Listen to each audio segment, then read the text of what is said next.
Wow, what do we got here? Oh, it's a nice felt tri-bike. Ooh, with, yes, guessed it, Ceram Red. And, oh wait, is that all Tigger crankset? Huh, kind of interesting. Well, this is a interesting little ride. I mean, most tri-bikes are because there's a lot of engineering and aerodynamics and a whole bunch of stuff put into these for these special events, but this one's in for a quick tune before its major event coming up here in Colorado, and I'm going to give it the love that it deserves. Let's check out the hidden secrets of the felt tri-bike after this.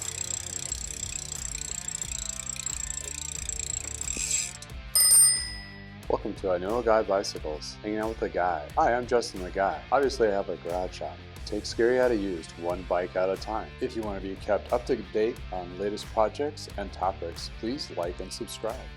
Hey, welcome back to I Know a Guy Bicycles, hanging with a guy. Hey, on this old bike series, well, this is not so old. Whoa, it is actually a newer model, probably only a couple years old, or it's been upgraded, but most likely it's just a couple years old. But hey, tri-bikes are its classification of its own. It's been like that for several decades. I mean, it's one of those situations where triathlons have been around for a long time. Those individuals that love to basically torture themselves by swimming, then running, and then biking. Well, no, not in that order. Swimming, biking, riding, biking, whatever the case. Also, there's biathlons with take two of those events. But in case, I'm sure you've seen some video or news story somewhere that has like the Ironman where they're just coming to the finish line and they're just like crumbling. I admire them. Absolutely admire them, but it is a crazy sport. I mean, you're talking about 3 different sports in one event. I give them a lot of aspiration. There's a lot of training involved and a lot of cost to that, and events are big. I mean, they're usually, when you go to the Ironman level, they're just huge, and they have them in very unique locations. One is definitely in Hawaii, which is really a nice place to go.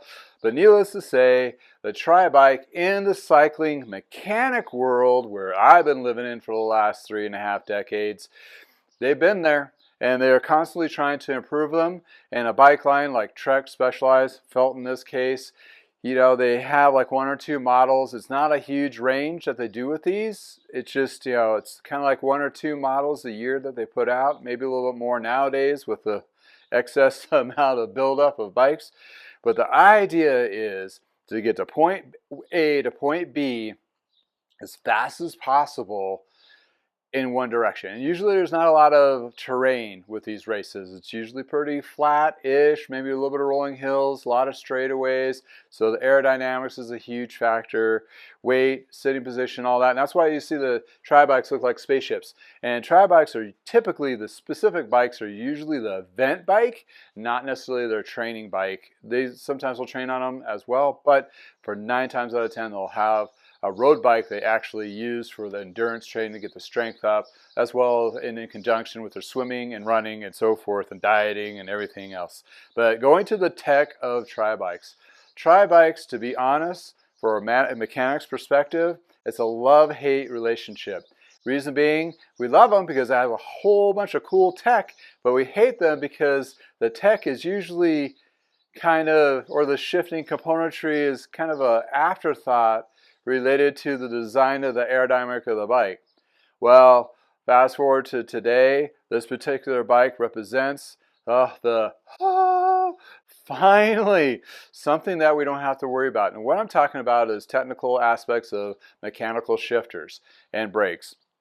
Mechanical shifters, usually, shifting or index, and they have a particular spacing. And when you have this kind of a design of a bike, you're taking that housing and tucking them away out of the wind to be aerodynamic, but they're putting constant bends into that cable housing, which cause pinch points for that cable to bind up eventually. And it's smooth-ish at first when it's new, but on older tri-bikes, if you have one and you've ridden it for a season or 2, cables and housing are going to have to be constantly rotated out because the wear points on those will basically inhibit the ability for the shifter to work correctly. Therefore, it's a pain in a mechanic's rear because they are not easy. They're laced through the head tube area, through the frame. It's basically, let's sit down and think about this type of repair. But fast forward today, where in the last 5 years or so, almost 10 now, they got into electric shifting, which has gotten rid of the cable actuation. The brakes have gone to hydraulic. This one still has caliper brakes, but that's fine because brakes are, you have a little more flex, have a little more leeway, let's put it that way, from actual braking, because if it binds up a little bit, it's not going to affect the performance of the brake all that much, but for shifting, it's dead on and needs to be dead on. So the braking is not as bad, but when you switch it to electronic shifting, that opens up a whole bunch of doors for the engineers to design cool aerodynamic bikes, and without having to worry about, well, how we're going to put the cables through there, because that's always been an afterthought and always been a trouble pain point for mechanics like me. When we see those roll in, we're like, oh, because we know what we're going to be doing for the next forever. Sometimes they become really problematic. But in any case, that's why we have a love-hate with these guys. We love them, but mechanically, sometimes they're really more of a challenge than anybody should endure. But in any case, this one has red shifting from SRAM. Pretty sweet stuff. It clicks and shifts with the electronic, with the little batteries and all that. So the shifting on this is going to be a lot easier to work on. This one's just for the basic tune. This particular cat, she had some problems with the front tubeless. With tubeless, going with that sealant in there, she had some backwash that went into the actual valve core, gave her some trouble to airing it up. So I'm basically going to clean that out, identify what kind of sealant that's been in there, get that, replenish it, and actually air it up to spec. She doesn't have any problems in the back, so we're going to take care of those. Throw them on the truing stand, clean them up, and make sure they're true and ready to go. In addition to, in the transportation of this, she's from out of state. She's here for a couple of weeks for doing the event. The chain got all twisted up and twisty-tighty. So we're going to double check it, make sure it didn't get bent and everything. It's not stretched, so we're good there. I'm going to go ahead and do a level up on this and clean the crankset and chain and cassette and ultrasonic cleaner to get all that gunk off so it's freshly lubed. She uses the Rock and Road lube, so that's where we're going to be putting it back on there, which is great stuff. And then I'll hand clean the electronic shifting, because obviously you don't want to submerge those in electronic or ultrasonic cleaners.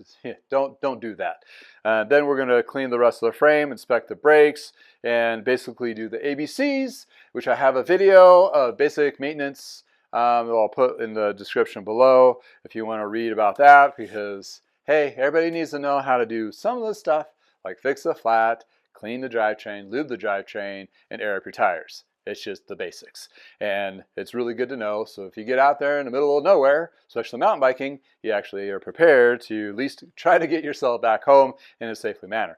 But back to this bike here. All carbon wheels.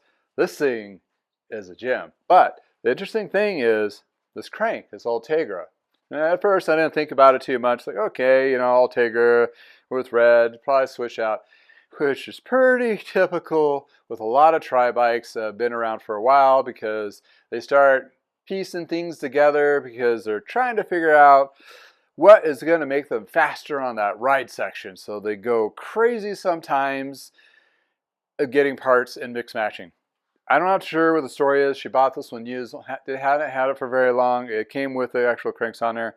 I'm pretty sure it's compatible with the red stuff. It seems to be shifting fine. But this crankset has been recalled.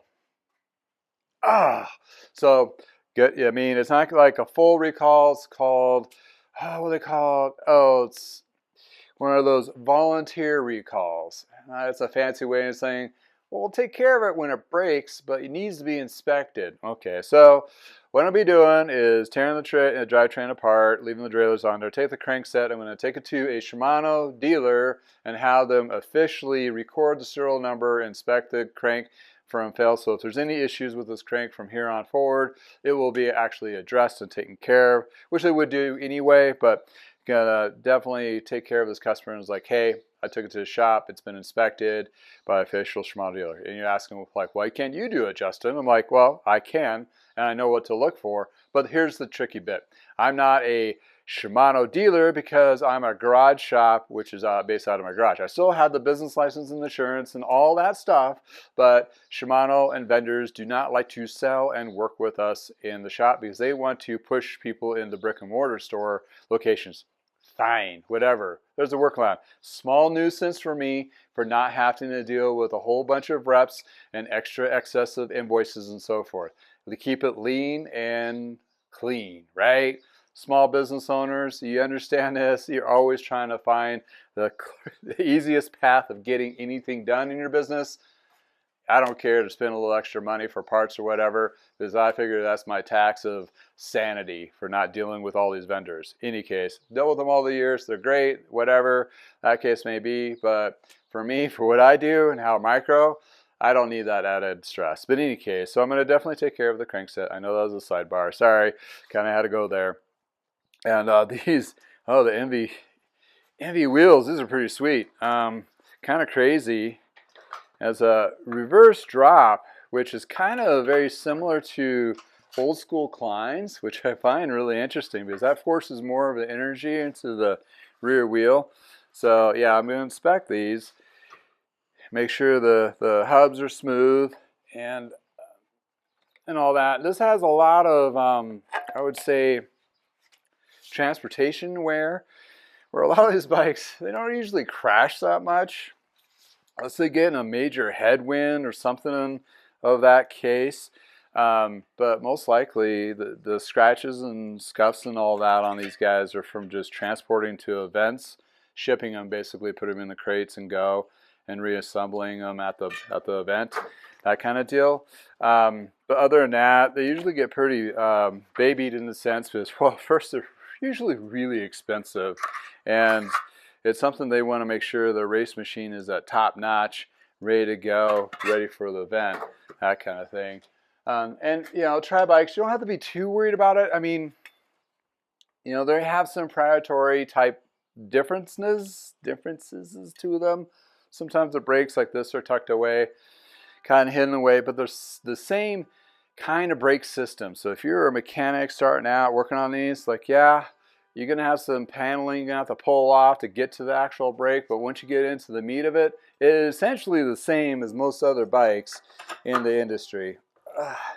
So this one has a little Ultegra cassette. So I'm kind of thinking what happened here, if I was going to be a investigator of parts swapping, has Ultegra cassette, Ceram red drivetrain. The wheels are probably not OEM. These are kind of like your aftermarket high-end wheels, but they could be. I'd have to look at the specs on that. And the chain, it looks like a Ceram chain, but you got the mix of Shimano. So what I'm guessing was, and this does have cable ports for shifters. So this is my guess. It came with Shimano shifters and derailleurs, and they decided to upgrade. And lo and behold, this is a time of year, or not time of year, this is like a time of industry movement where you'll see a lot of componentry being sold close to cost. So anybody out there is looking to upgrade, this is probably time to do it, because you're not going to see this low on componentry ever, because they overbuilt, and a lot of companies are dumping it or they're going out of business, unfortunately. And in that case, it's a good deal for the consumer, but there lies the problem with the industry is Schooner's already bought all their stuff. I mean, you dump your prices on high-end bikes, well, everybody that's going to be buying that $5,000 to $10,000 bike bought it on sale, and lo and behold, they're not going to buy another $10,000 bike in the next year or two. It's probably going to be another 5 or 6 years. So now they got themselves in a feedback loop of, yeah, we got too much stuff. That comes from bikes like Trek, Specialized Giant, and they're just dumping them, make them go away. Low prices, which is kind of deflating the values of all that. And then when they run out, they're going to come back with another line of bikes, probably shrink the SKU sizes, but they're going to be back to being expensive again. I don't think there's going to be a learning from the manufacturers from this. I think it's just whoever survives and whoever's left over, they're just going to charge the hell out of. I don't know. I don't really see it yet of them really tailoring to bringing the cost down.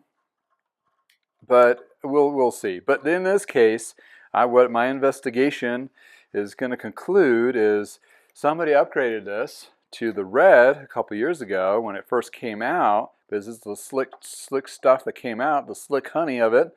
And yeah, so it is compatible to the Shimano 11-speed stuff, but I'm going to have to pop that crank and get her to shop to have the serial number captured.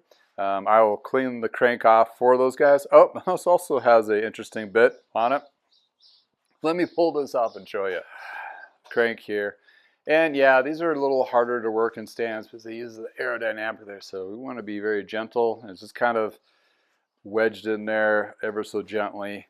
I don't do a ton of these, therefore I'm not going to invest into a very expensive clamp system, but it does still work just fine.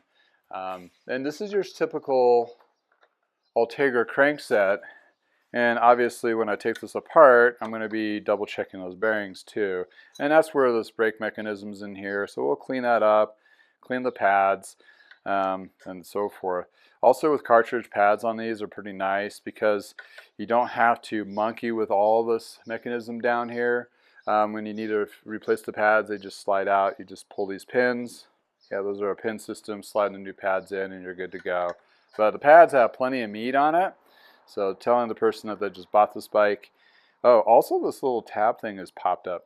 Typically that should be flush down, which probably means that the crank wasn't tightened up, compressed far enough in for that pin to be pushed down, or when it was reassembled, it was not pushed down into engage. And that's just like a little safety watch thing. What we're looking here is we take our adjuster cap off, like so. And what I'm showing you here, and why am I identifying this, is this has a power meter built into the crank arm from Stages, which unfortunately Stages has recently bellied up, gone under.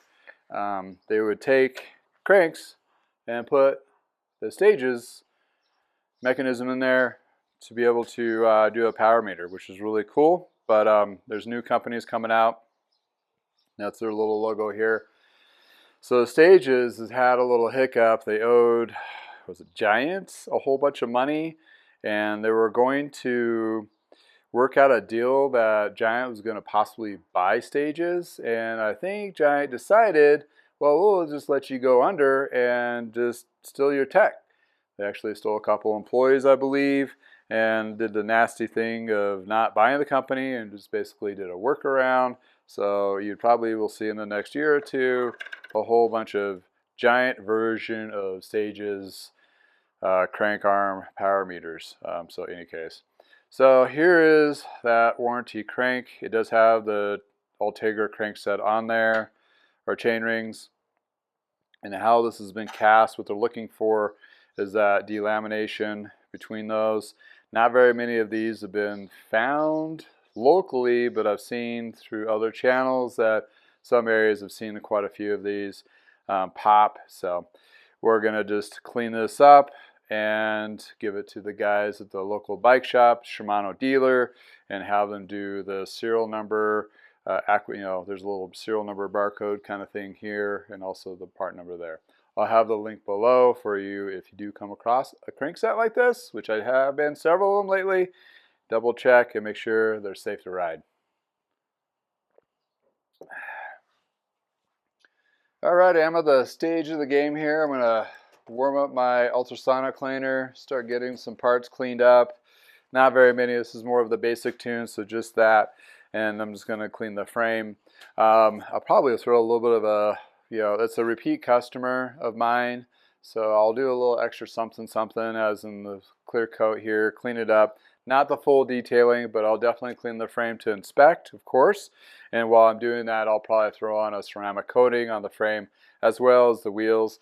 Because, my God, the carbon wheels like this with ceramic coating on them are just pretty damn cool looking. I mean, they're just like, whew. And, you know, ceramic coating, little aerodynamics there. I can probably sell to all the tri guys and gals out there. Like, this will make you so much faster. Between that and wax chains. Yeah, right. Any case, I need to lose a lot more weight to be that competitive. So any case, not for me. I don't need to go lighter weight or more aerodynamic. I just need to just ride more. Also, there was a chain. There was also a little chain goober up here that she mentioned about rubbing up against. It looks like the plate got wedged by the actual chain coming up. So I'm going to inspect that to make sure there's nothing that comes to any major conclusion of that nature. But we're going to do some cleaning, inspect the wheels. I need to go get some sealant from the front tube, have the crankset inspected, get that going, get the parts clean. We will recap after here, after I get all that stuff kind of going in motion, and we'll do the reassembly, see if we come across any mysterious oopsies after this.